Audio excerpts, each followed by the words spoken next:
ప్రభువైన యేసుక్రీస్తు యొక్క నామములో కూడిన సహోదరులందరికీ వందనాలు తెలియజేస్తున్నాను. దేవుడు అనుగ్రహించిన సమయంలో మనమందరము కలిసి ఆయన మాటలు చదువుకొని హెచ్చరిక క్షమాభివృద్ధి ఆదరణ పొందినట్లు మనమందరము ఈ కార్యక్రమాన్ని మనం ఆలోచించాలి.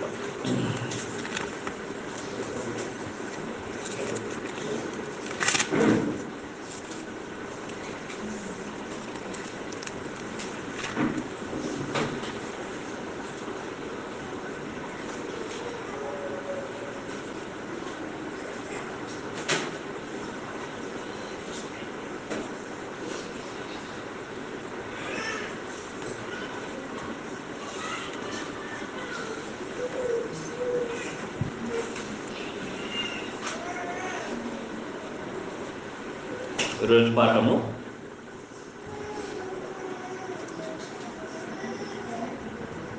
ఒక నిజమైన క్రైస్తవుని జీవితము పరలోకం వైపు. దానిట్లయితే పరలోకము వైపు ఒక క్రైస్తవుని జీవితం. దీనికి కావలసిన వచ్చిన భాగము హెబ్రీయులకు రాసిన పత్రిక 11వ అధ్యాయము 13-14 వచనం. హెబ్రీ 11:13-14 వచనం నేను చదువుతాను. వీరందరూ ఆ వాగ్దాన ఫలము అనుభవింపకపోయినను దూరం నుండి చూసి వందనం చేసి తాము భూమి మీద పరదేశులు యాత్రికులై ఉన్నామని ఒప్పుకొని విశ్వాసం కలిగిన వారే మృతి పొందిరి. ఇలాగ చెప్పువారు తమ స్వదేశమును వెతుకుచున్నామని విసిద్ధపరుచుచున్నారు.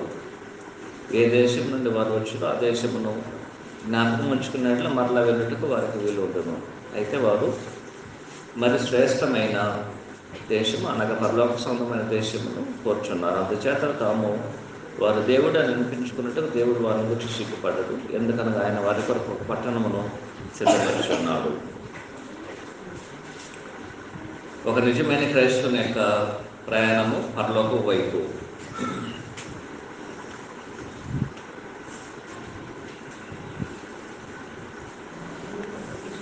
ఈ గ్రంథకర్త ఏప్రిల్ రచించినటువంటి గ్రంథకర్త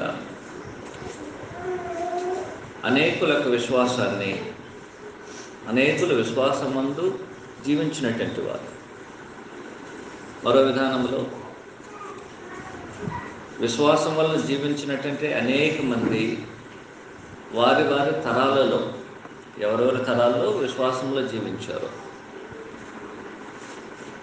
దేవుని వలన సాక్ష్యం పొందినటువంటి వారు. ఇది గ్రంథకర్త యొక్క ఆలోచన లేనట్లయితే మనుషుల వలన చెప్పబడినది. ఇది గ్రంథకర్త దేవుడు చెప్పినటువంటి సాక్ష్యం. అది విశ్వాసం వలన దేవుని మూలంగా సాక్ష్యం పొందినటువంటి అనేక మందిని ఆ తరాల్లో ఉన్నటువంటి మనందరూ ఒక గుంపుగా చేర్చి 11వ అధ్యాయంలో ఆయన మనకు తెలియజేయడం జరుగుతుంది. ఎక్కడి నుంచి ప్రారంభించబడుతుంది? ఏబేలు తీసుకుంటాడు ఆయన 1వ అధ్యాయంలో. 11వ అధ్యాయంలో 14వ వచనంలో ఏబేలు గారిని తీసుకుంటారు. అది ఎక్కడది? సృష్టి ప్రారంభంలో.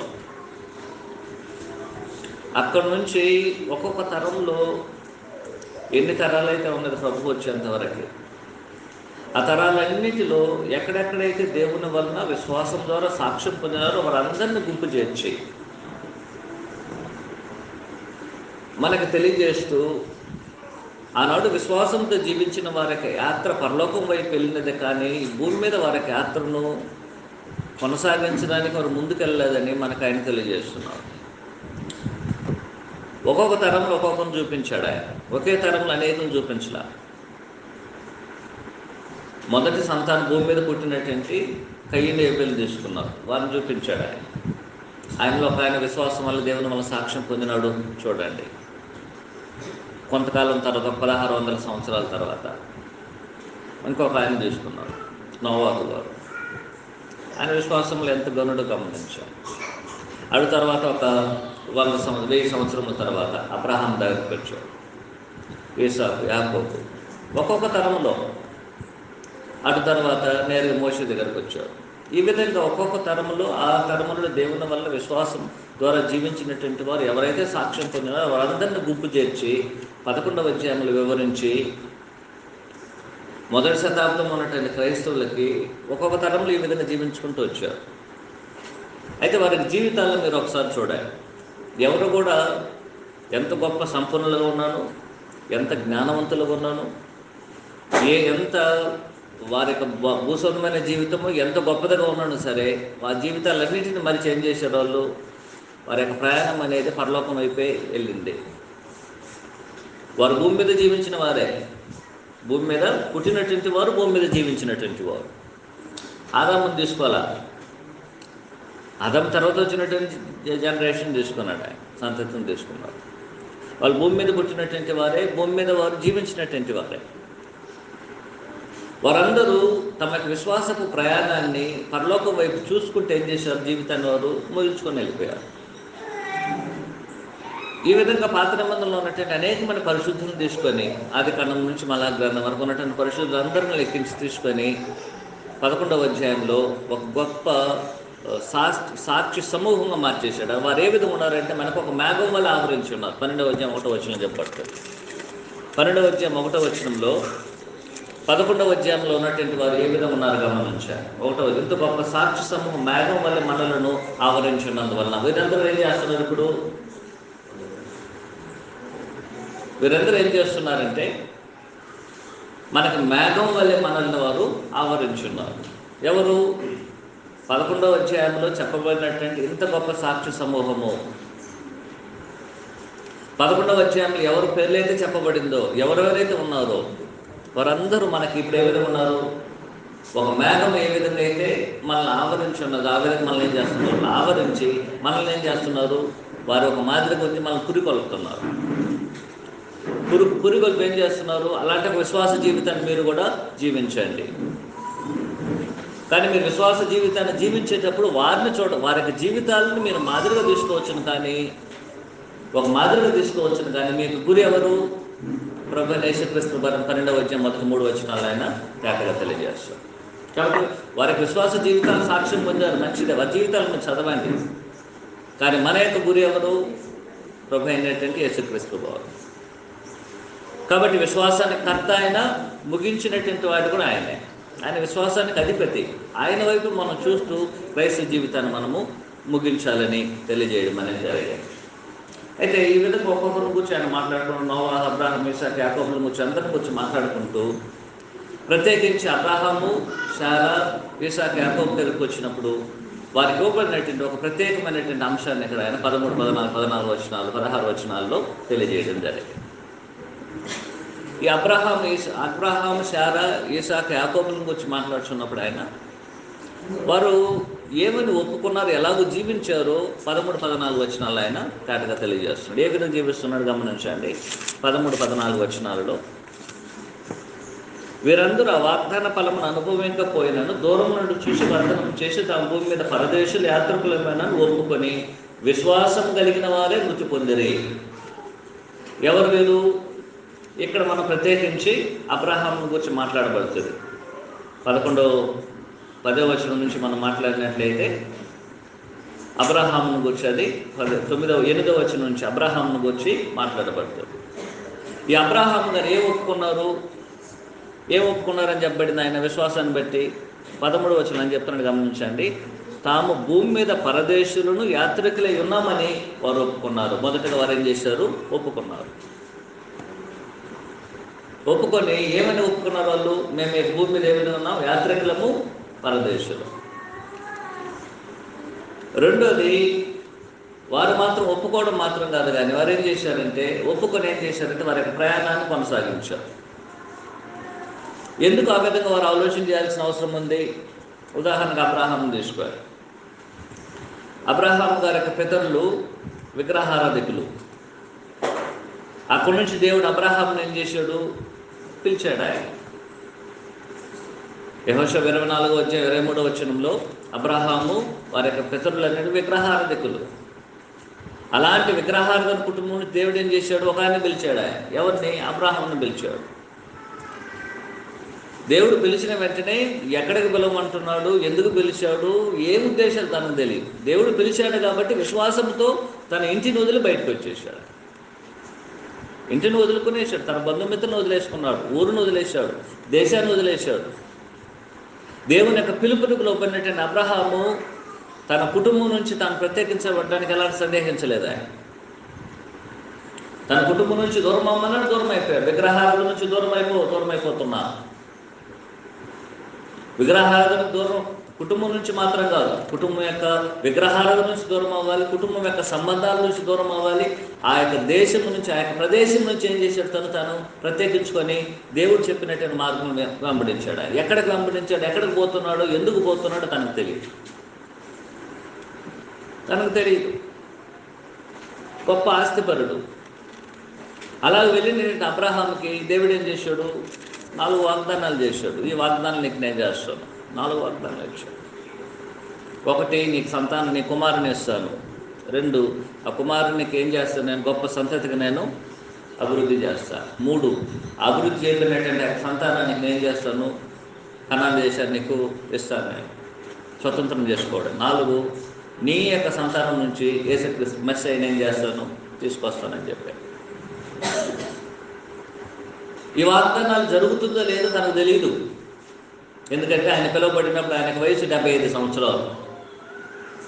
ఒక వాగ్దానం నెరవేర్చడానికి ఒక మనుషుడు ఎన్ని సంవత్సరాలు వెయిట్ చేయాలి, ఓర్పు కలిగి ఉండాలి. 25 సంవత్సరములు ఒక వాగ్దానం కొరకు వెయిట్ చేశాడు ఆయన. 25 సంవత్సరంలో అబ్రహాం పిలువబడ్డాడు. దేవుడు ఏం చెప్పాడు, నీకు నేను కుమారుని ఇస్తానని చెప్పాడు. 76వ సంవత్సరం ఇస్తాడు అనుకుంటే ఎవలా, 77, 80 అయిపోయింది, దొరకలా. 90 అయిపోయింది. శారా గర్భం ధరించడానికి ఇంకా ఆమెకు శక్తి లేదు, ఆమె ధరించలేనటువంటి పరిస్థితి. అబ్రహాం గారికి 90 అయినట్లయితే శారా గారికి 80. ఆమె గర్భం ధరించడానికి ఆమె యొక్క శరీరము సహకరించదు.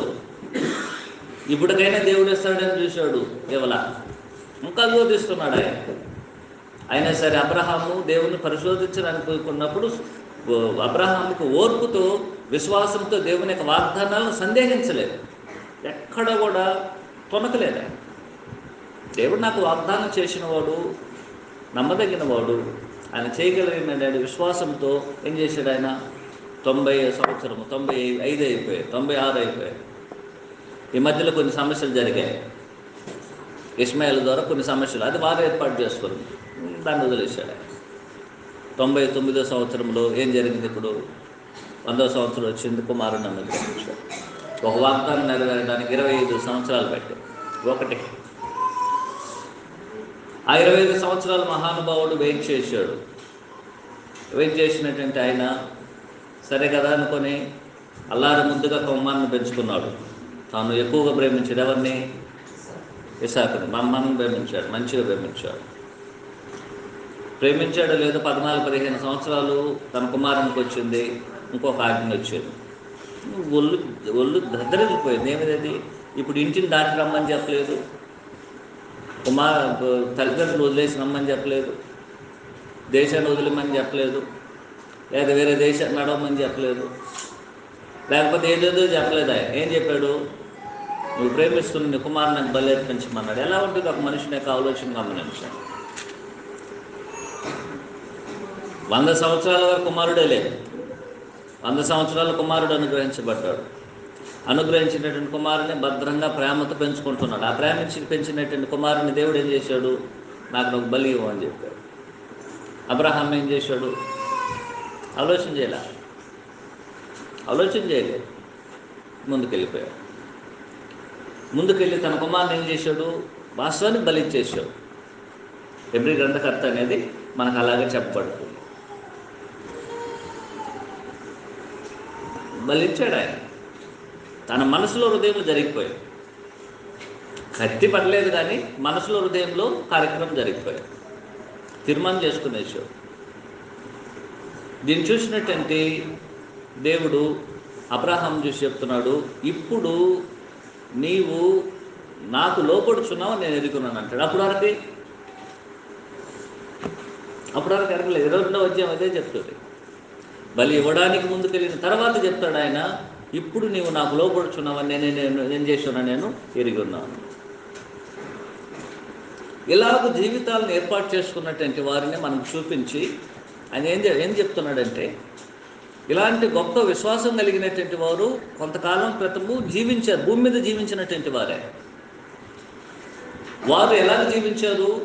ఈ భూమి మీద ఇన్నిటిని సంపాదించుకున్నాను సరే, ఈ భూమి మీద వారికి సంపాదన ఉంది, ఆశపాశలు ఉన్నాయి, కుమార్తెలు ఉన్నారు, ఆరోగ్యం ఉంది, ఆయుష్ ఉంది, జీవిస్తున్నారు. అయినా సరే వారు ఏమని ఒప్పుకున్నారంటే, భూమి మీద నాకు సమస్తం ఉంది, ఆస్తిపాస్తులు ఉన్నాయి, కుమార్తెలు ఉన్నారు, ఇండ్లు ఉంది, గొర్రెలు ఉన్నాయి, మేకలు ఉన్నాయి, బంధువులు ఉన్నారు, అందరూ ఉన్నారు, తనకు కావలసినటువంటి సమస్తం తనకుంది. అయినా సరే వారు ఒప్పుకున్నటువంటి ఒక విషయం ఏమిటి? ఈ భూమి మీద మేము యాత్రికులము, పరదేశులము. వారు అంటే వారు ఒప్పుకున్న దాన్ని పరిశుద్ధాత్మ చెప్తున్నాడు. వారు ఏమైనా ఒప్పుకున్నారో పరిశుద్ధాత్మ ఏం చేస్తున్నాడు? దాన్ని తెలియజేస్తున్నాడు. వారు చూసి చెప్పలే ఆయన. ఎంతమంది మనలో ఇలాంటి ఒక విశ్వాసాన్ని కలిగి ఉన్నామో ఆలోచించే. పాత నిబంధన విశ్వాసం లేదని చెప్పడం లేదు. పాత నిబంధనలు అబ్రహాము యొక్క విశ్వాసం, ఆయన వల్లే మన విశ్వాసం ఉంటే ఆయన కుమారులు అవ్వడానికి కూడా మనకు అవకాశం ఉంది. మనం క్రైస్తవులం 20-30 సంవత్సరాలు, 10-15 సంవత్సరాలు, ఎన్నో సంవత్సరాలు మనం క్రైస్తవులుగా ఉంటున్నాం. మనకి అది మనము వారికన్నా శ్రేష్టమైనటువంటి వాగ్దానాలు పొంది ఉన్నాం, వారికైనా శ్రేష్టమైన కాలంలో మనం ఉన్నాం, వారికైనా శ్రేష్టమైన నిబంధనలో ఉన్నాం, వారికైనా శ్రేష్టమైన మార్గంలో మనం ఉన్నాం, వారికైనా శ్రేష్టమైన ప్రతి దాంట్లో వారికైనా శ్రేష్టమైనటువంటిదే. వాస్తవానికి ఇది పాత నిబంధన ఇవ్వడానికి ముందు జరిగినటువంటి కాలం. అది పాత నిబంధనకి ముందు జరిగినటువంటి కాలం. పాత నిబంధనలు ఉన్నారు, కానీ ధర్మశాస్త్రం ఇవ్వడానికి ముందు జరిగినటువంటి ఒక సంఘటన. వారు ఏం చేశారు? వారి విశ్వాసాన్ని వాళ్ళు బయటికి పెట్టారు. వారు దేవునికి విశ్వాసం ఉంచారు. వారికి విశ్వాసం అనేది వారి విశ్వాసం ఉంచారు, వాస్తవం మంచిది. కానీ వారి విశ్వాసం ఏమిటి అని గ్రంథకర్త పరిశీలన చేసి వారి విశ్వాసం ఇది అని మనకేం చేస్తున్నాడు? ఈనాడు మనకు తెలియజేస్తున్నాడు. ఏంటి వారి యొక్క విశ్వాసము? భూమి మీద సమస్తం ఉన్నాను, వాటన్నిటిని బట్టి వారు ఏం చేయలేదు, ఇదే మా స్థిర జీవితం అనుకోకుండా వారు ఏమని ఒప్పుకున్నారంటే, మాకు సమస్తమును దేవుడు నాకు ఇచ్చినను సరే అవన్నీ కూడా మాకు ఏ విధం ఉంది, అది మాకు ఎలాంటి తృప్తిని ఇవ్వలేదు.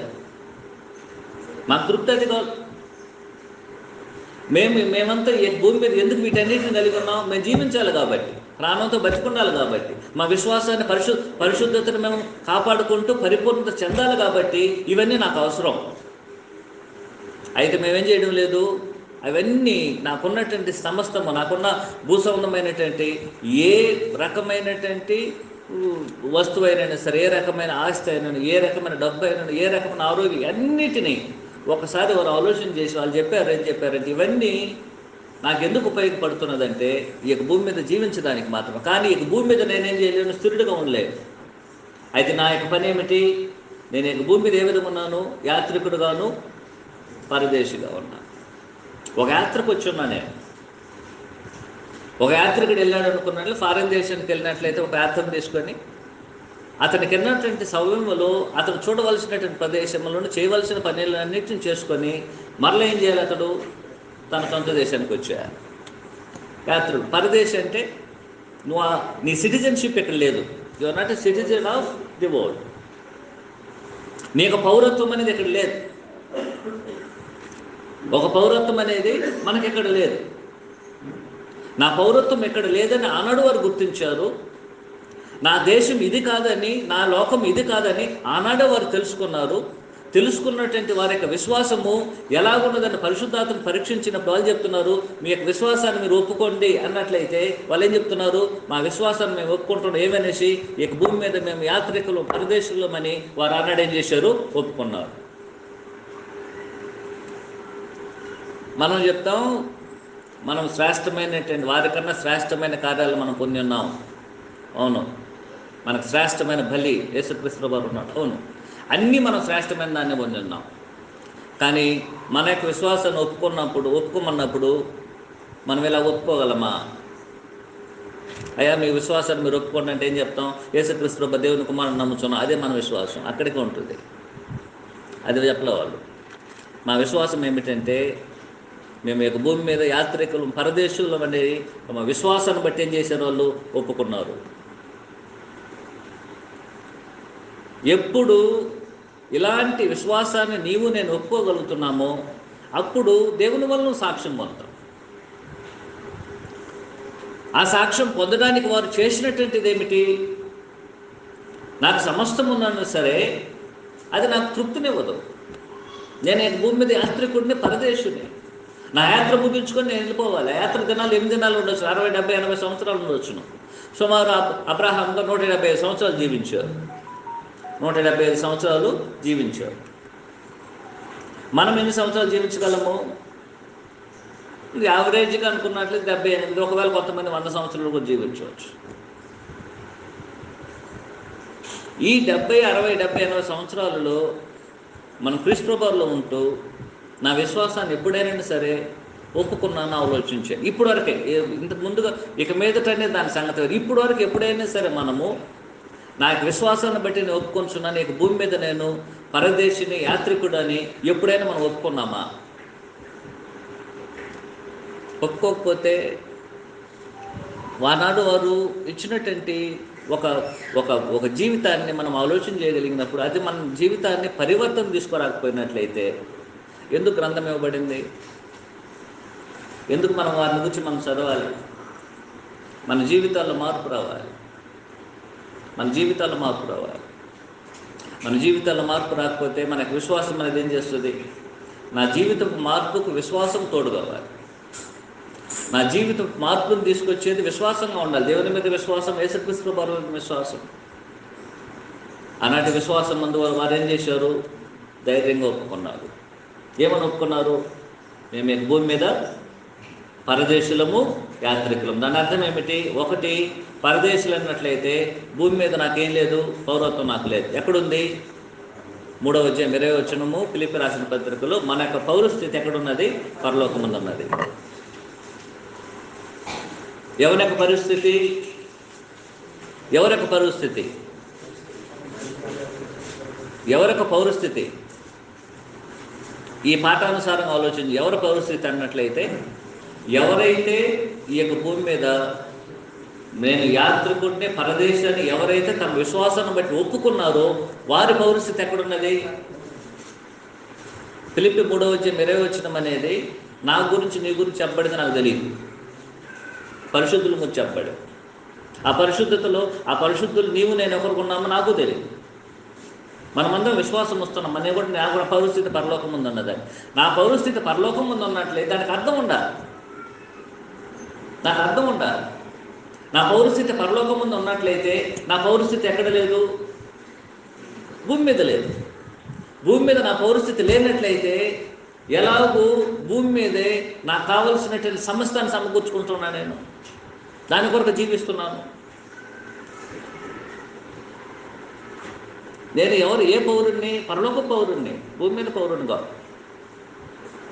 నేను భూమి మీద పౌరుణ్ణి అయినట్లయితే భూమి కొరకు నేను పాకులాడా. నేను పరలోక పౌరుణ్ణి అయినట్లయితే పరలోకపు పౌరత్వము ఏ విధంగా ఉంటుందో అలాగూ భూమి మీద నేను నడుచుకోవాలి. ఉదాహరణకి ఒక ఫారినర్ ఇక్కడ అమెరికన్ కానీ ఇక్కడికి వచ్చారనుకో, ఇక్కడికి వచ్చిన వెంటనే ఏం చేస్తాడు? ఆయన ఏ విధంగా అయితే అక్కడ ఉన్నాడో అలాగే ఇక్కడ ఉంటాడు. No changes. భాషలో మార్పు ఉండదు, ఆలోచనలో మార్పు ఉండదు, జీవితంలో మార్పు ఉండదు. ఆయన యొక్క హ్యాబిట్స్ అన్నీ అలాగే ఉంటుంది. అవునా? మార్చుకుంటాడు ఏదైనా? ఏది మార్చుకోడు. ఇక్కడ భాష మారినంత మాత్రాన తాను మార్చుకోడు. నేను మార్చుకోను. ఆయన ఏం చేస్తాడు? ఆయన లాంగ్వేజ్ని మాట్లాడతాడు. నీకు అర్థమైతే సరే, లేకపోతే ట్రాన్స్లేషన్ పెట్టుకోవాలి. ఆయన ఏం తింటాడు అదే తింటాడు. ఇక్కడ ఆయన ఎలాగూ నిద్రలేస్తాడు, ఏ విధంగా ఏం చేస్తాడు అదే చేస్తాడు. ఇక్కడ మార్చుకోడు. మన దేశంలో అలవాట్లు ఏమి ఉన్నది కాబట్టి ఈ విధంగా నేను మార్చుకుంటానంటే కుదరదు. ఎందుకంటే ఆ విధంగా మార్చుకుని పోతే మరలా ఆ దేశానికి వెళ్ళినప్పుడు అక్కడ వాళ్ళు అంగీకరించరు. ఒకవేళ ఇక్కడ నువ్వు మార్చుకున్నా సరే అక్కడికి వెళ్ళిన తర్వాత ఆ విధంగా ఉండలేడు. అక్కడ ఉన్నటువంటి వారి వల్ల ఉండాలి. ఇప్పుడు ఆయన చెప్తున్నాడు, పరదేశాన్ని ఒప్పుకున్న దాని అర్థం ఏమిటంటే, నేను పరలోకపు పౌరత్వాన్ని నేను కలిగి ఉన్నట్లయితే నా తండ్రి పరలోకమందు ఉన్నాడు, పరలోకమందు నా తండ్రి ఉన్నట్లయితే పరలోకమందు ఉన్నటువంటి వారు ఏ విధంగా పరిశుద్ధత కలిగి, ఏ విధంగా విశ్వాసము కలిగి, ఏ విధంగా వారు ఒక దేవుని విశ్వాసము కలిగి వారు జీవిస్తున్నారో అలాంటి జీవితాన్ని మేము ఈ భూమి మీద జీవించాలి. అయ్యా నాకు పర్వతం ఉంది అందరూ చెప్తాం మనం 3:20లో నాకు ఉంది, క్రైస్తవుని కాబట్టి. నీ పౌరత్వం పరలోకమైనట్లయితే పరలోక పౌరుని వలె నువ్వు ఈ భూమి మీద నడుచుకుంటున్నావా? మేము పౌలు ఎవరు మన అబ్రహాముగా చెప్తున్నా, నేను నడుచుకుంటున్నాను. అబ్రహాముగా చెప్తున్నారు, నేను నడుచుకుంటున్నాను. అందుకని ఆయన ధైర్యం ఏం చేశాడు? విశ్వాసకు సాక్ష్యం చెప్పాడు, నేను ఈ భూమి మీద యాత్రికుడిని, పరదేశుని. అవునా? మనము ఆ ధైర్యం ఉంది మనం చెప్పడానికి. ధైర్యం ఉండి చెప్పని చూద్దాం. చెప్తే మంచిదే. ఆ విశ్వాసం మనకు రావాలి. మన మాటల్లో పరలోక పౌరుని వల్లే మాట్లాడాలి. అవునా? నా తండ్రి ఏ విధంగా ఆలోచన చేస్తాడో నేను అలాగే విధంగా ఆలోచన చేయాలి. నా తండ్రి ఏ విధంగా మాట్లాడతాడో నేను అలాగే మాట్లాడాలి. నా తండ్రి ఏ విధంగా కార్యములు జరిగిస్తాడో నేను అలాగే జరిగించాలి. నా తండ్రి ఏ విధంగా స్వభావం కలిగి ఉన్నాడో నేను అలాగే కలిగి ఉండాలి. మన రాజు పరలోకం ఉందని దేవుడు అన్నట్లయితే ఆ రాజుకు పిల్లలకు మనం ఏం చేయాలి? ఇక్కడ నడుచుకోవాలి. అవునా? రాజు యొక్క పిల్లలు ఎవరితో ఆడుకుంటారు? రాజు పిల్లలతో ఆడుకుంటారు, భిక్షగాలతో ఆడుకోరు. మనం లోకంతో ఆడుకుంటున్నాం. ఎలా జరుగుతుంది? ఎలా జరుగుతుంది? నా పరలోకం ముందు తండ్రిని ప్రతిరోజు ప్రార్థన చేస్తాను. నా తండ్రి పరలోకం ముందు ఉన్నట్లయితే నా సహవాసం ఎవరితో ఉండాలి? ఆయన పిల్లలతోనే ఉండాలి. నా సహవాసం ఎవరితో ఉంది? లోకంతో ఉంది. ఎలాగో నా పౌరస్థితి పరలోకం అవుతుంది అన్నాడు. ఇశ్రాయేలు అనుకున్నారు మా తండ్రి అబ్రహాం అన్నాడు. యేసుక్రీస్తు చెప్పారు, మీ తండ్రి అబ్రహాం అయితే అబ్రహాం చేసినట్టు క్రియలు మీరు చేయాలి. పరలోకం ముందు నా తండ్రి ఆయన అయినట్లయితే, పరలోకం ముందు తండ్రి నేను ప్రార్థన చేస్తున్నాను, నా తండ్రి ఆయన అయినట్లయితే ఆయన క్రియలు ఏం చేయాలి? ఆయన పిల్లలు చేయాలి. అయితే మన క్రియలు ఎలా ఉన్నాయి అన్నాడు. ఇశ్రాయేలు ఏమనుకున్నారంటే, సాతాను క్రియలు చేసి కూడా మేము అబ్రహాం సంతానం నుంచి వచ్చాము కాబట్టి మా తండ్రి అబ్రహాం. యేసుక్రీస్తు చెప్పారు, కాదు, మీ తండ్రి వేరే. మీ తండ్రి ఎవరు? అప్పుడు అదేం చేస్తున్నారు? వాడు చేసిన క్రియలు మీరు చేస్తున్నారు. మనం అపవాది క్రియలు చేసి నేను నా పౌరస్థితి పరలోకం ఉందని నేను చెప్పుకున్నట్లయితే ఎవరికి సిగ్గుచేటది? నాకు కాదు, మీకు కాదు, పరలోకం ఉంది తండ్రికి సిగ్గు. యేసుక్రీస్తు మరి అదే చెప్పి, మీ తండ్రి పరలోకం ఉంది అనుకుంటున్నాడు, అబద్ధం అది. మీ తండ్రి అపవాది. ఎందుకని? మీరు వాని క్రియలు చేస్తున్నారు. యేసుక్రీస్తు చెప్పారు, నేను ఏం మాట్లాడవలేను, నా తండ్రి ఏం చెప్తాడో దాన్నే మాట్లాడుతున్నా. నేను ఏం చేస్తున్నానో, నా తండ్రి ఏది చెబితే ఏం చేస్తున్నాను దాన్నే చేస్తున్నాను. ఎందుకని? ఆయన నా తండ్రి. నా పౌరస్థితి పరలోకము, నేను అక్కడి నుంచి వచ్చా. ఇప్పుడు అబ్రహాం గారు చెప్తున్నారు, నా పౌరస్థితి ఏమిటి? ఎక్కడ కాదు, నేను పరదేశిని. నేను పరదేశి. నా పౌరస్థితి నాకు వేరే దేశం ఉంది. ఆ దేశం నుంచి ఆ దేశపు అలవాట్లు నాకు ఉండాలి, ఆ దేశపు కల్చర్ నాకు ఉండాలి, ఆ దేశం యొక్క స్వభావం నాలో ఉండాలి. అదేది నాకు లేకుండా, అయ్యా నేను కూడా యేసుక్రీస్తు వారిలో బాప్తిసం పొందాను, క్రైస్తవుడు ఉన్నాను కాబట్టి నేను కూడా భూమి మీద పరదేశి యాత్రికుడని అనేకసార్లు ధైర్యంగా నోరు విడిచి అలాగే చెప్పేస్తామా అంటే వాస్తవాలను గుర్తించడము చాలా కష్టం. అది వారు చెప్పారని దేవుడు వారిని గురించి చెప్తున్నారు. వాళ్ళు చెప్పలా, వారిని గురించి ఎవరు చెప్తున్నారు? దేవుడు చెప్తున్నారు. దేవుడు సాక్ష్యం ఇస్తున్నాడు. వారు ఈ విధంగా ఒప్పుకున్నారు. ఏమని ఒప్పుకున్నారు? మేము మీకు భూమి మీద పరదేశులము, యాత్రికులై ఉన్నాం. వాస్తవానికి క్రైస్తవులందరూ ఈ భూమి మీద యాత్రికులు, పరదేశులు. మనమని ఆలోచన చేయకుండా క్రైస్తవులు అనేటువంటి భాగాన్ని తీసుకొని క్రైస్తవులతో మనం మాట్లాడుతాం. మనమందరం దాంట్లో ఒక రకమైనట్లయితే అది నీకు నాకు చెందుతుంది. కాబట్టి క్రైస్తవులందరూ ఎవరు?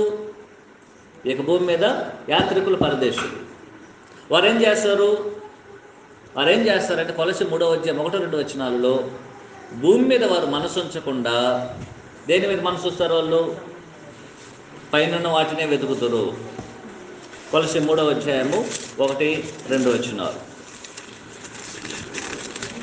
కొలసి 3:1-2 మీరు క్రీస్తు కూడా లేపబడిన వారంటే పైన వాటిని వెతుకు. అక్కడ క్రీస్తు దేవుని కుడి పార్శ్వన ఉన్నాడు. ఇది మన పెద్ద ఛాలెంజ్.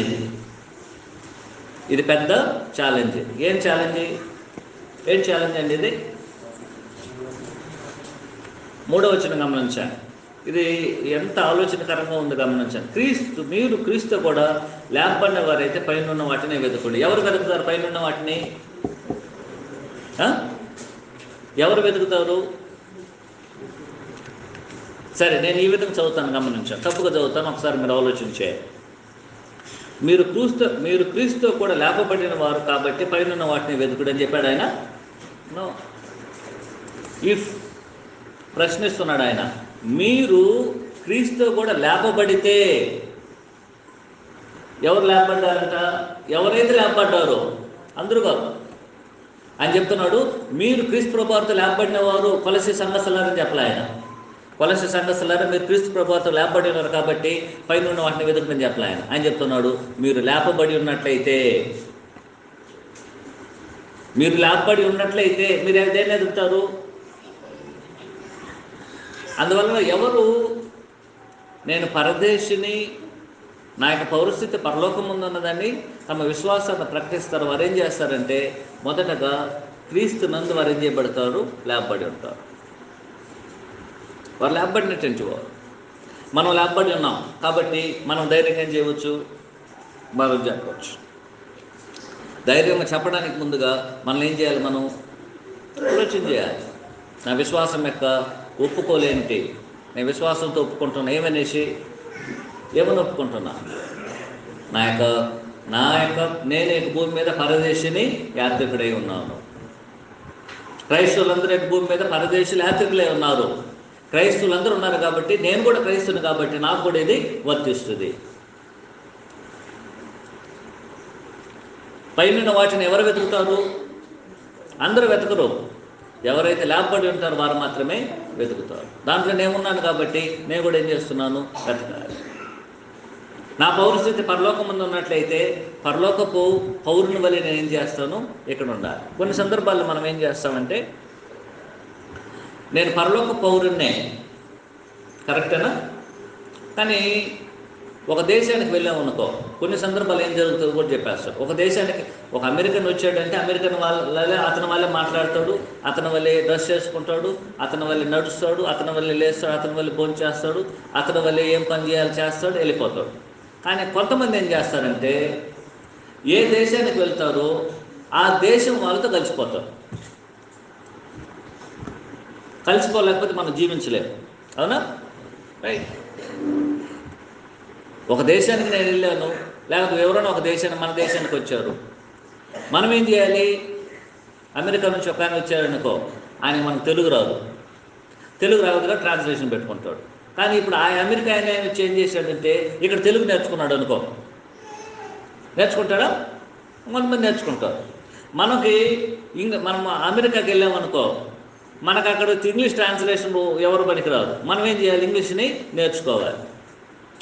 అక్కడ మనకు వెళ్ళినట్లయితే మనం తినేటువంటి ఫుడ్ అక్కడ దొరకపోవచ్చు. ఆ ఫుడ్కి ఏం చేయాలి? మనం అలవాటు పడిపోవాలి. అవునా? ఇక్కడ ఉన్నటువంటి డ్రెస్సులు మనం కట్టుకోలేము. అక్కడికి వెళ్ళినప్పుడు ఏం చేయాలి? ఆ డ్రెస్సులు ధరించుకుంటాం. కరెక్టా? ఈనాడు క్రైస్తవుల జీవితాలు ఆ విధంగా ఉంది. లోకంలో ఉన్నాం కాబట్టి లోకం వల్లే జీవిస్తున్నాం. లోకంలో ఉన్నాం కాబట్టి లోకం వల్లే ధరించుకుంటున్నాం. లోకంలో ఉన్నాం కాబట్టి లోకస్తుల వల్లే మనము మాట్లాడుతున్నాం.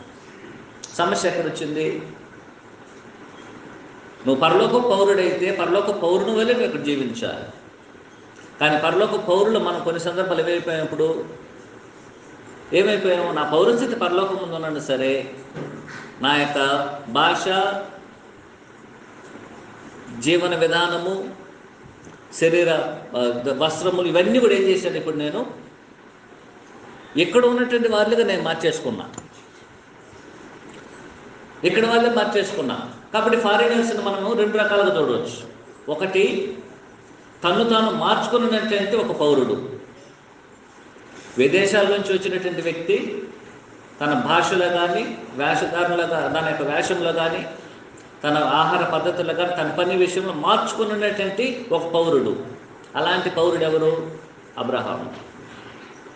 రెండో రకమైనటువంటి పరదేశి లేక ఒక ఫారినర్ని చూస్తున్నాం. అతను ఏం చేస్తాడు? ఆ దేశానికి మనం వెళ్తున్నాం కాబట్టి, అనేక సంవత్సరాలు అక్కడ జీవించాలి కాబట్టి, ఎక్కడ ఆ దేశం అనేక సార్లు జీవించాలి కాబట్టి ప్రజలకు తెలుసు అక్కడ వారి వల్లే మనం భోంచేయాలి, అక్కడ వారి వల్లే భాషను నేర్చుకోవాలి, అక్కడ వారి వల్లే వస్త్రాలు ధరించుకోవాలి, అక్కడ వారి వల్లే తిరగాలి, అక్కడ వారి వల్లే మాట్లాడాలి. అవునా? ఇది రెండో జీవితం. కాబట్టి పరలోక పౌరుల యొక్క జీవితము ఈనాడు ఇలాగైపోయింది. నా పౌరస్థితి పరలోకమే, కానీ భూమి మీద నేను కొంతకాలం జీవిస్తున్నాను కాబట్టి ఇక్కడున్న భాష మనకు అబ్బిపోయింది. క్రైస్తవులకు లోకంలో ఉన్న భాష అబ్బిపోయింది. అసలు వాస్తవానికి ఫారినర్ వచ్చి వీళ్ళ లాంగ్వేజ్ మాట్లాడరు, నేను మాట్లాడకూడదు నేను. కానీ మనం ఏం చేశాము? మన జీవన విధానం కొరకు నా భాషని మార్చేసుకున్నా, నా జీవన విధానం కొరకు నా వస్త్రధారణ మారిపోయింది, నా జీవన విధానం కొరకు నా యొక్క క్రియలు మారిపోయాయి, జీవన విధానం కొరకు నా సహవాసం వేరైపోయింది, నా ప్రేమ వేరైపోయింది, నా సంతోషం వేరైపోయింది, నా ఘనత వేరైపోయినది, నా యొక్క ప్రయోజనాలు వేరైపోయాయి. కారణం ఏమిటి? మనం పరలోక పౌరస్థితి కలిగిన పరలోక పౌరస్థితి వల్ల ఇక్కడ నడుచుకోకుండా ఈ లోకంలో ఉన్నటువంటి వారిని పోలి మనం జీవిస్తున్నాం. కారణం ఏమిటంటే మన భౌతిక సంబంధమైనటువంటి జీవన విధానం గడవాలి కాబట్టి మనం ఏం చేస్తున్నాం? ఈ విధంగా చేస్తున్నాం. ఇలాంటి పరిస్థితిలో ఉన్నటువంటి నేను ఇప్పుడు నా యొక్క పౌరస్థితి పరలోకం ముందు ఉన్నది అని నేను ధైర్యంగా నా విశ్వాసాన్ని సాక్ష్యం చెప్పగలను నేను అని ఒక ఆయన చెప్పవచ్చు. ఎవరు? ఫారినర్ వచ్చాడు, వేషధారణలు మార్చుకోలేదు, మాటల్లో మార్చుకోలేదు, జీవిత శైలి మార్చుకోలేదు. ఏది ఎంత సమస్యలు వచ్చినా సరే తన జీవిత శైలిని మార్చుకున్నటువంటి ఒక ఫారినర్, ఒక పరదేశి వచ్చాడు దగ్గరికి, మార్చుకోలేదు. మనం ఎన్ని తంటలు పడినా సరే ఆయన అలాగే మాట్లాడతాడు. మనం ఎన్ని వస్త్రాలు ఇచ్చినా సరే ధరించుకోడు, ఆయన వస్త్రాలు ధరించుకుంటాడు. మనం ఎన్ని రకాలుగా సహవాసం చేయాలని ఆ సహవాసం దగ్గరికి వెళ్ళడు. ఎన్ని రకాల స్నేహాలు చేయాలనుకున్నా ఆ స్నేహానికి దూరంగా ఉంటాడు. ఆయన సంతోషం వేరే, ఆయన జీవన శైలి వేరే, ఆయన క్రియలు వేరే, ఆయన పద్ధతులు వేరే, ఆయన క్రమాలు వేరే, ఆయన విధానాలు వేరే, అన్ని విధానాలే మార్చుకోడు, ఎక్కడ కూడా మార్చుకోడు. అలాంటి క్రైస్తవుడు ఈనాడు మనం ఏం చెప్పొచ్చు? నేను నా యొక్క పౌరస్థితి పరలోకం ఉందన్నది, నేను పరదేశ యాత్రిక అని చెప్పొచ్చు. కానీ రెండో వ్యక్తి ఉన్నాడు. ఎవరు? ఇంకొక ఫారినర్. అతను వచ్చి ఏం చేశాడు? ఈ దేశానికి వచ్చాడు కాబట్టి ఈ దేశంతో జీవించాలి కాబట్టి ఈ దేశ పరిస్థితులకు అలవాటైపోయి ఈ దేశం యొక్క క్రమాలు, ఈ జీవితం యొక్క వేషధారణ, వీటన్నిటిని ధరించుకున్నటువంటి ఇంకో క్రైస్తవుడు ఉన్నాడు. అతడు వచ్చి నా పౌరస్థితి పరలోకం ముందు ఉన్నదని చెప్పే ధైర్యం ఉంది అతనికి. కాబట్టి నేను క్రైస్తవుడైతే నా పరలోకం ముందు నా పౌరస్థితి ఉన్నట్లయితే నా విశ్వాసాన్ని నేను ధైర్యంగా నా యొక్క పౌరస్థితి పరలోకం ముందున్నదని మనం చెప్పగలమా? చెప్పినట్లయితే ఒకసారి మన యొక్క మాటల్ని, మన ఆలోచనల్ని, మన క్రియలని, మన యొక్క పద్ధతుల్ని, మన వేషధారణను, మన ఆలోచనలను పరలోకపు స్థితికి అనుకూలంగా ఉంచుకొని ఇక్కడ ఉన్నామా ఆలోచించాలి. అబ్రహాం అయితే అలాంటి ఒక మంచి జీవితాన్ని జీవించి ఒప్పుకున్నాడు. రెండోది ఆయన చెప్తాడు యాత్రికుడు. కొంతమందికి ఏం జరుగుతుంది? మనము ఈ దేశంలో జరిగిన దాన్ని బట్టి మనం ఆలోచన. యాత్రికులు అనేటువంటి వారు జస్ట్ టూరిస్ట్ అనమాట. ఒక టూరిస్ట్ వీసాకి వెళ్తారు, 6 months ఉంటారు. 6 months టూరిస్ట్ వీసా తీసుకోవచ్చు. వెళ్ళిన తర్వాత ఏం చేస్తారు? 6 నెలల్లో వారి యొక్క ప్రోగ్రామ్స్, ఇక్కడ 6 నెలలు కావాల్సిన ప్రోగ్రామ్ అనేది ఉంటుంది. అక్కడ 6 నెలలు కావాల్సిన ప్రోగ్రామ్ అన్నింటిని వారు ముందుగానే ఫిక్స్ చేసుకుని వెళ్తారు. అక్కడ వెళ్ళి ఫిక్స్ చేసుకోవాలి. ఇక్కడ వెళ్ళి ఏమేమి ప్లాన్స్ అనేసి ముందుగానే, ఎక్కడ ఒకవేళ టూరిస్ట్ ప్రదేశాలు చూడాలనుకున్నా సరే ముందుగానే ఒక ప్లానింగ్ వేసుకొని, ఒక బడ్జెట్ ప్లానింగ్ వేసుకొని వారు ఏం చేస్తారు? ఇక్కడ నుంచి 6 months అక్కడికి వెళ్తారు. 6 months తర్వాత నువ్వు ఒకరోజు ఉండాలని ఒప్పుకోరు. మరలా నువ్వు ఇండియాకి రావాలి, లేక ఏదైనా ఇంకో దేశానికి వెళ్తే మరలా నీకు వీసా అనేది అప్రూవ్ అవుతుంది. ఈ 6 months అనేది వారు ఏం చేయాలనో చేసి ఏం చేయాలి, వారు బయటకు వచ్చారు. ఇప్పుడు ఆయన చెప్తున్నాడు, దేవుడు ఏ ఉద్దేశం కొరకైతే నన్ను భూమి మీదకి పంపించాడో ఆ పనిని ఏం చేస్తాను, నేను ముగించుకొని ఏం చేశాను, నేను వచ్చాను. అందుకని నేను చెప్తున్నాడు, వారు విశ్వాసమును ఒప్పుకొని మేము పరదేశం యాత్రికులమని తమ విశ్వాసం ఒప్పుకొని వారేమైపోయారు, మృతి పొందిరి. వారి యాత్రను ముగించుకొని వారు చనిపోయారు. ఇప్పుడు ఆయన క్రైస్తవులు చెప్తున్నాడు, 2 ఛాలెంజెస్ క్రైస్తవుల ముందు వద్దు. ఒకటి, మీరు అబ్రహాము లాగా నేను పరదేశినని ఒప్పుకోగలరా? 2, నా యాత్రను ముగించుకొని వారు ఏ విధంగా అయితే చనిపోయారో ఆ విధంగా నా యాత్రను ముగించుకొని మనం చనిపోవడానికి ముందుగా నేను చేయగలనా? చేయగలిగినట్లయితే ఆ విశ్వాసమును మనం ఏం చేయాలి, ఉండగలం. అప్పుడు మనం ఏం చేయవచ్చు, ఈ భూమి మీద యాత్రికుని పరదేశులని ఒప్పుకోవాలి. 1, 2 అది ఒక పాయింట్. రెండో పాయింట్ ఏమిటంటే, వారి భూమి మీద యాత్రికులను పరదేశులను ఒప్పుకొని వారు మృతి పొందడం మాత్రం కాకుండా, వారు మృతి పొందడానికి ముందుగా వారు ఎందుకు యాత్రికులు పరదేశులై ఉన్నారో ఆ కారణాన్ని కూడా ఆయన చెప్తున్నాడు. ఎందుకు మేము యాత్రికులు పరదేశులము అని వారు చెప్పాల్సినటువంటి ఆవశ్యకత ఉన్నదంటే 14వ వచనం గమనించారు. హెబ్రీయులకు రాసిన పత్రిక 11వ వచనం 14వ వచనం. ఇలాగూ చెప్పుచున్న వారు స్వదేశం వెతుకుచున్న విసిద్ధపరుచున్నారు గారా, వారు ఏ దేశం నుంచో ఆ దేశం జ్ఞాపకం ఉంచుకునే వారు మరలా అక్కడికి వెళ్ళడానికి అవకాశం ఉంది. అయితే వారు గమనించాలి 16వ వచనం, వారు మరి శ్రేష్టమైన దేశమును అనగా పరలోక సంబంధమైన దేశమును కోరుచున్నారు. అది ఉద్దేశం. వారు ఎలాంటి దేశాన్ని కోరుకుంటున్నారు? రెండో పాయింట్లో, ఈ దేశము కన్నా ఏ భూమి కన్నా శ్రేష్టమైన భూమిని దేశాన్ని ఏం చేస్తున్నారు, వాళ్ళు కోరుకుంటున్నారు. అది ఉద్దేశం. క్రైస్తవునికి ఉద్దేశం కూడా అదిగా ఉండాలి. నేను భూమి మీద పరదేశిని యాత్రికుడు అయినట్లయితే, పరదేశిగా ఉన్నట్లయితే నా రూపురేఖలు ఏం చేయబడాలి, ఎక్కడ కూడా నేను మార్చుకోకూడదు. నా పరిస్థితి పరలోకం పౌరస్థితి కలిగిన ఒక పౌరుడిగా భూమి మీద మనం జీవించాలి. ఈ లోకంలో ఉన్నటువంటి వేషధారణ, వస్త్రాలు, ఇక్కడ ఉన్నటువంటి కల్చర్ అంటే ఏది కూడా ఏం చేయకూడదు, నన్ను ఆల్టర్ చేయకూడదు. ఇక్కడ ఉన్నటువంటి లోకంలో ఉన్నటువంటి వేషధారణ, ఆ వేషధారణ మార్చి క్రైస్తవుని యొక్క మాటలు మార్చేయకూడదు. ఈ లోకంలో ఉన్నటువంటి ఆలోచనలు నన్ను మార్చేయకూడదు. లోకంలో ఉన్న వస్త్రధారణ నా వస్త్రధారణ మార్చకూడదు. లోకంలో ఉన్న క్రియలు నా క్రియలను మార్చకూడదు. లోకం యొక్క సంతోషం నా సంతోషాన్ని మార్చేయకూడదు. లోకంలో ఉన్నటువంటి ఘనత నా ఘనతను మార్చేయకూడదు. లోకంలో ఉన్నటువంటి ప్రతి విధమైన మేలు అనేది నా యొక్క మేలులకి దూరం కాకుండా చేయాలి. ఇలాగూ మనం పరదేశులకు ఉన్నట్లయితే, రెండోది పరదేశులు మాత్రం కాదు, వారు యాత్రికులు కూడా. యాత్ర అనేది ఎంతకాలం అయితే దేవుడు ఇక్కడ ఉండమని చెప్పాడో అంతకాలం వారు ఉండి వారి యాత్రను ముగించుకొని ఏమైపోయారు, వాళ్ళు మృతి పొందారు. ఎందుకు వారు ఎందుకు ఈ విధంగా వారు చెప్పారంటే, పరిశుద్ధాత్మ 16వ వచనం చెప్తున్నాడు, వారు దీనికి మరి శ్రేష్టమైనటువంటి దేశాన్ని ఏం చేశారు, వాళ్ళు కోరుకుంటున్నారు. అది ఏ రకమైన దేశం? ఏ రకమైన దేశం అది? ఆయన అక్కడే చెప్తున్నాడు, గమనించండి 16వ వచనం. అయితే వారి శ్రేష్టమైన దేశం అనగా పరలోక సంబంధమైన దేశమును కోరుకుంటున్నారు. ఏ దేశాన్ని కోరుకున్నారు? పరలోకం. మన యొక్క ఉద్దేశం ఏమిటి? మనమందరం అక్కడికే కదా వెళ్ళాలనుకుంటున్నాం. మనమందరం అక్కడికే కదా మనం వెళ్ళాలని ఎంత ప్రయాసపడుతున్నాం. మనం ఉదయం లేచి సిద్ధపడి దేవుని ఆత్మతో సత్యంతో ఆరాధించాలి, దేవుణ్ణి గానం చేయాలి, దేవుని ప్రార్థించాలి, దేవుని యొక్క వాక్యాన్ని విని హెచ్చరించబడాలి, క్షమాభివృద్ధి పొందాలి, మరియు దేవుడిచ్చిన ఆజ్ఞలకి మరియు ప్రభులకి కానుకలకి ఇవ్వాలని మనమందరం కూర్చున్నాం కదా. మరి సహోదరులకు సహవాసాన్ని మనం కలిగి ఉండాలని వచ్చున్నాం కదా. కారణం ఏమిటి? ఒకే ఒక ఉద్దేశం, మనమందరం ఎక్కడికి వెళ్ళాలి? పరలోకం వెళ్ళాలి. ఈ ఉద్దేశం ఈనాడు మనకు కలిగింది కాదు, మనకు మాత్రం కలగల. ఎవరు కలిగింది? అది ధర్మశాస్త్రాన్ని ఇవ్వడానికి ముందుగా అబ్రహాముకే ఈ ఉద్దేశం కలిగింది. కాబట్టి ఇది కొత్త ఆలోచన కాదు, అది ఉన్న ఆలోచనలు మనకు అనుగ్రహించబడేది.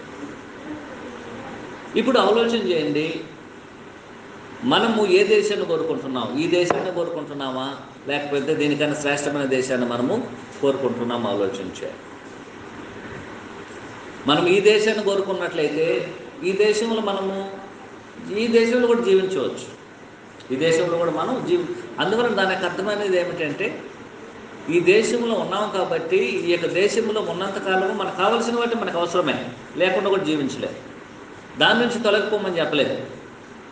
ఈ భూమి మీద అబ్రహాం, ఇసాకు, యాకోబులు ఉండడం సరే, వారికి కావాల్సిన ఆహారం ఉన్నది, వారికి కావాల్సిన ఇల్లు ఉన్నది, వారికి కావాల్సిన వసతులు ఉన్నాయి, వారికి కావాల్సిన కుటుంబం ఉన్నది. అయినా సరే వీటన్నిటిని మించి వారి యొక్క కోరికలు అనేది అతీతమైనటువంటిది. వారి యొక్క కోరిక నిరీక్షణ అనేది అతీతమైనటువంటిది. అంటే మనుషుని యొక్క కోరికల కన్నా అతీతమైనటువంటిది, మనుషుని యొక్క ఆలోచనల కన్నా గొప్పది, మనుషుని యొక్క నిరీక్షణ కన్నా అత్యున్నతమైన నిరీక్షణ. వీటన్నిటి కారణం వారికి ఉన్నటువంటి విశ్వాసము, వారికి ఉన్నటువంటి దేవుని మీద ఉన్నటువంటి భయభక్తులు. కాబట్టి ఈ 2 వచనాలు అనేది, ఈ యొక్క 4 వచనాలు అనేది, ఈ 2 విషయాలు అనేది మనకు తేటగా తెలియజేస్తుంది. అలాగైనట్లయితే దీని నుంచి మనకి ఏ పాఠాన్ని గ్రంథకర్త తెలియజేయాలనుకుంటున్నారు? గ్రంథకర్త ఏ పాఠాన్ని మనకి తెలియజేయాలని అనుకుంటున్నారు? కాబట్టి పరిచయంలో మీకు ఏదైనా సరే 2 వచనాలు మనం అర్థం చేసుకున్నాం. ఏది 14 నుంచి 16 వచనాలు మనము ఇప్పటివరకు అర్థం చేసుకున్నాం. అర్థం చేసుకున్నట్టంటే మనము ఇప్పుడు వీటి నుంచి మనం ఏం నేర్చుకోవాలి? ఒక 5 పాయింట్లు చెప్తాను. ఈ 5 పాయింట్లు అనేది మనం నేర్చుకోవాల్సినటువంటి పాఠాన్ని ఇక్కడ ఆయన మనకు తేటగా తెలియజేయడం జరుగుతుంది. ఒకటి,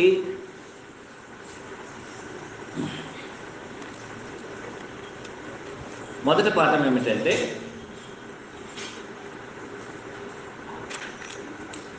ఈ లోకంలో ఉన్న మనుషులందరూ మంచివారు కానీ చెడ్డవారు కానీ ఈ భూమి మీద యాత్రికులు, పరదేశులే. క్రైస్తవులు మాత్రం కాదు, అందరూ. క్రైస్తవులు కానటువంటి వారు ఈ భూమి మీద జీవిస్తారేమిటి? జీవించరు కాదు. వాళ్ళు కూడా యాత్ర ముగించుకొని వెళ్ళిపోవాల్సిందే, వాళ్ళు కూడా పరదేశులే. అయితే వారి దేశం పరలోకం కాకపోవచ్చు. భూమి మీద వారు కూడా యాత్రికులు, అందరూ మంచివారు, చెడ్డవారు. భూమి మీద పుట్టిన ప్రతి ఒక్కరూ ఈ యొక్క భూమి మీద యాత్రికులు, పరదేశులు. కొంతకాలమే వారు ఉంటారు, చనిపోతారు. కొంతకాలమే వారు ఈ భూమి మీద ఉంటారు, వారు చనిపోతారు. వారి నిరీక్షణ వేరుగా ఉండవచ్చు. దాన్ని 2 పాయింట్లు మనం చూస్తాం. కాబట్టి భూమి మీద జీవించినటువంటి ప్రతి ఒక్కరూ ఈ యొక్క భూమి మీద యాత్రికులు, పరదేశులే. నువ్వు మంచివాడుగా ఉండు, నువ్వు చెడ్డవాడుగా ఉండు. నువ్వు క్రైస్తవుడిగా ఉండు, అన్యజనుడిగా ఉండు. నువ్వు స్త్రీగా ఉండు, పురుషుడిగా ఉండు. ధనవంతుడిగా ఉండు, భేదవాడుగా ఉండు. నువ్వు ఎవరైనా సరే లోకంలో ఉండవచ్చు. లోకంలో ఉన్న వారందరూ, ఈ భూమి మీద ఉన్నటువంటి వారందరూ, ఈ భూమి మీద మనం ఏమై ఉన్నాము? యాత్రికులము, పరదేశులేము. దీనికి మినహాయింపు లేదు. ఈ భూమి మీద మనం జీవిస్తున్నామంటే శాశ్వతంగా ఉండలేము. ఒకవేళ ఎంతకాలం ఉండొచ్చును? మెతుషాల లేక 969 సంవత్సరాలు జీవించవచ్చు. దానికి మించి జీవించలేదు. హైయెస్ట్గా జీవించాడు ఆయన. అయినా సరే, అంత దూరం జీవించినైనా సరే ఆయన ఏం చేయాలి? ఒకరోజు ఏమైపోవాలి? చనిపోవాల్సిందే. నువ్వు మంచివాడుకుండు, చెడ్డవాడుకుండు, ఒకరోజు ఈ భూమి మీద మనము చనిపోవాల్సిందే. అయితే మనం ఏం చేస్తున్నాము? కొంతమందికి మరణం ముందు రావచ్చు, కొంతమంది తర్వాత రావచ్చు. కొంతమంది ముందుకు వెళ్ళిపోవచ్చు, కొంతమంది వెనకాలవచ్చు. ఎలాగైనా సరే ప్రతి ఒక్కరు యొక్క భూమి మీద యాత్రికులము, పరదేశులేము. 2వ పాయింట్లో, మన నిరీక్షణను బట్టి, మన యొక్క ఆత్మను బట్టి,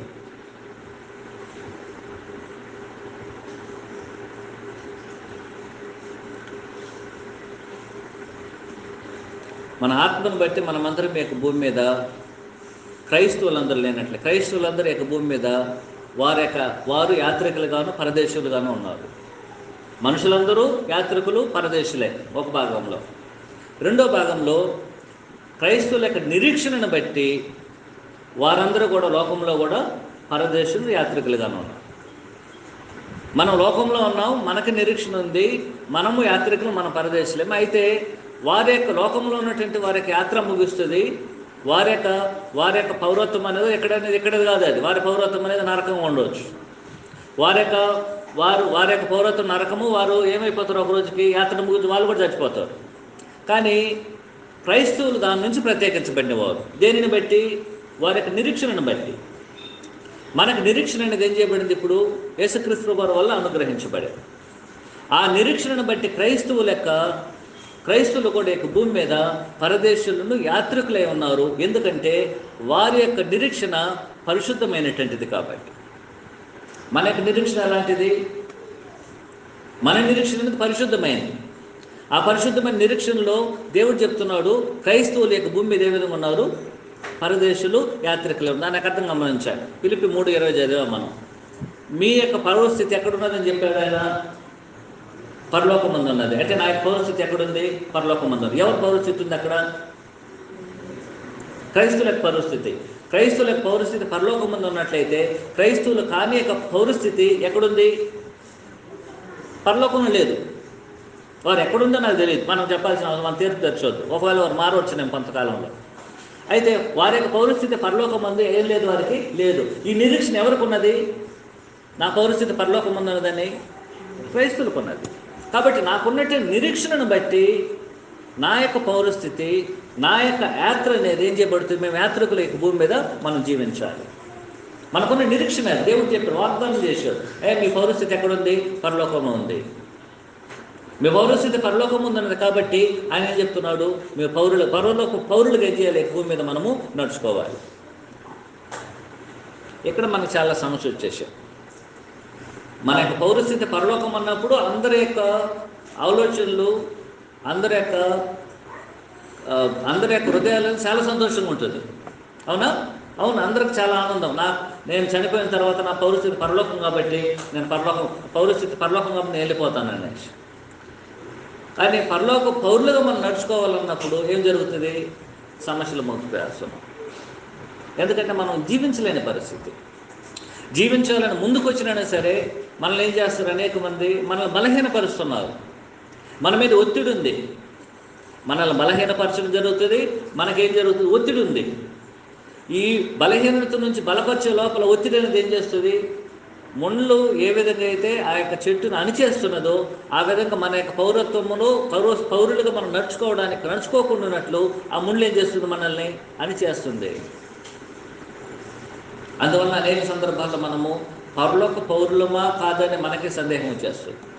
మన మాటల్లో కోపం వచ్చిందనుకో, నేను క్రైస్తవుడిగానే ఉన్నాను, పక్కోళ్ళు పొరుగువారు ఒక చెడు మాటలు మాట్లాడారు అనుకో, మాట్లాడారు, మనం ఎప్పుడైనా సరే చెడ్డగా మనం దూషించారు, చెడు మాటలే బలికి మనల్ని దూషించారు, మనం వినరాని మాటలే వాళ్ళు బలికారు. కాబట్టి మనం ఎప్పుడైనా సరే నన్ను దూషిస్తున్నారు కాబట్టి దేవుడు వారిని మార్చును కాక అని ప్రార్థన చేశాం. మనం చేసుంటే మంచిదే. యేసుక్రీస్తు ప్రభువే చెప్పారు, మేము దూషించిన వారికి ఆయన ఏం చేయలేదు, బదులు దూషించకుండా వారికి ఏం చేశాడు? ఆయన ప్రార్థన చేశాడు. అంతేనా? చేశాడు. మనం సరే ఎన్నిసార్లు మనము మన పొరుగు వారితో గొడవపడినప్పుడు, వారు గొడవపడితే వారు తిట్టినప్పుడు తిరిగి తిట్టలేదు మనం. ఆయన ఒక మాట అంటే మనం 10 మాటలు చెప్పుకుంటాం. అవునా? చెప్పుంటాం లేదా? చెప్పలేదని చెప్పగలమా? చాలా సంతోషం. అది పరలోక పౌరుడిగా మనం నడుచుకుంటున్నాం. కానీ మనకున్నటువంటి ఒత్తిడి ఏంటంటే ఇతరులు మనల్ని బలహీనపరుస్తున్నారనే సంగతిని మనం గుర్తించకపోవడమే. నేను పరలోక పౌరుడిగా నేను జీవించుకుంటున్నట్లు లోకం నా మీదకి ఏం చేస్తున్నది? ఒత్తిడి తీసుకొస్తుంది. నా యొక్క మాటల్లో వ్యత్యాసం చూడాలని, నా మాటల్లో ఏం చేయాలి? నేను వారి వల్ల మాట్లాడాలని నా మీద ఒత్తిడి వస్తున్నారు. నన్ను బలహీనపరుస్తారు అనేక సందర్భాలలో. ఏమనేసి అనేక మన సమస్యలను చెప్పి, నాకున్నటువంటి సమస్యలను బట్టి నువ్వు క్రైస్తవుడైనందుకు ఇంత సమస్యలో ఉన్నావు. నన్ను బలహీనపరిచినప్పుడు ఏమైపోతుంది? ఇప్పుడు నేను పౌరునిగా నడుచుకోకుండా నా పరిస్థితులు అనేది నన్ను బలహీనపరచడం జరుగుతుంది. నేను జీవించలేని పరిస్థితి.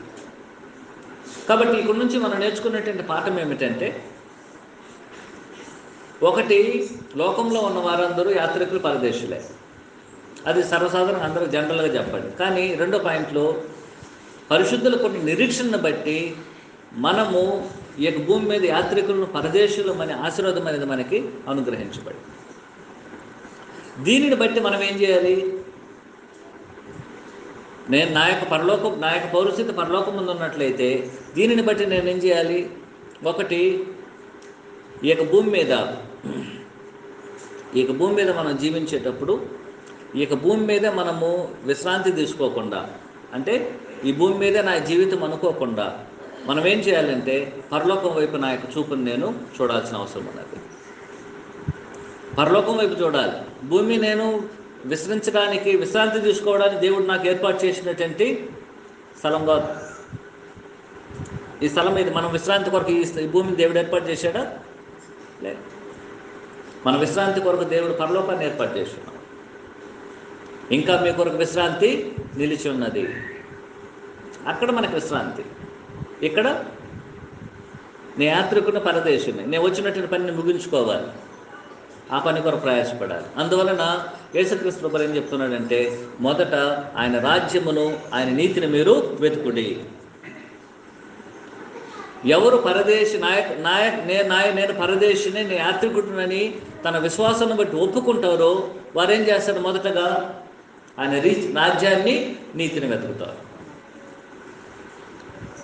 మత్తయి సువార్త 6:32 చెప్పబడింది కదా. యేసుక్రీస్తు తేటగా తెలియజేశారు 33వ వచనంలో కూడా. ఆయన రాజ్యం నీతిని మీరు ఏం చేయండి? మీరు వెతుకుడి. దాని అర్థం ఏమిటి?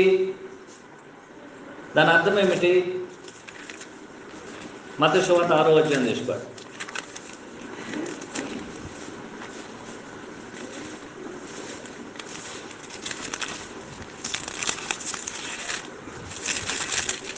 మత్తయి సువార్త 6వ అధ్యాయము 33వ వచనం. కాబట్టి మీరు ఆయన రాజ్యమును నీతిని మొదట వెతికేటప్పుడు అన్నీ మీకు అనుగ్రహించబడును. వాగ్దానం ఏమిటి?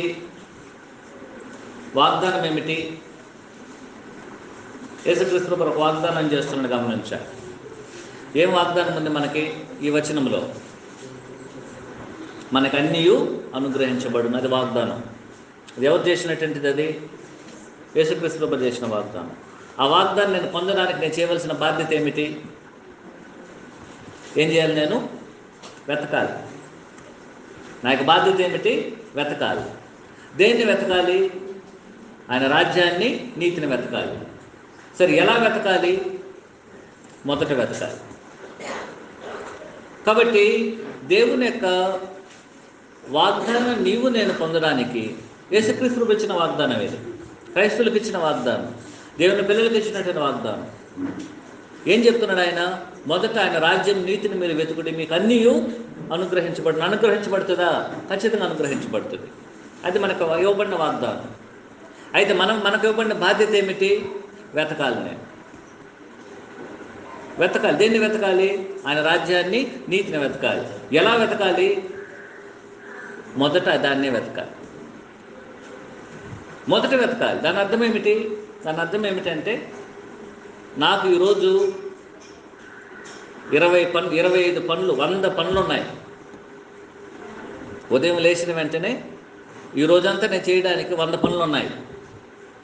100 పనులు చేయి. ప్రభు ఎక్కడ వద్దని చెప్పలేదు. ఎక్కడని చెప్పాడు ఆయన? లే. కానీ నీ 100 పనుల్లో మొదటి పని ఆయన రాజ్యాన్ని, నీతిని వెతికేదిగా ఉండాలి. అదే అని చెప్పేటంటే విషయం. ఆయన నీ పనులు చేసుకోవద్దని చెప్పలే ఆయన. నువ్వు చేసుకో, నీ పనులు చేసుకో. నీ 100 పనుల్లో 100 పనులు చేసుకో. కానీ నీ మొదటి పని ఏది? మొదట ఏం చేయాలి? నువ్వు ఆయన రాజ్యాన్ని, నీతిని వెతుకు. కానీ మనం ఏం చేస్తున్నాం? 100వ పనిగా పెట్టుకున్నాం ఆయన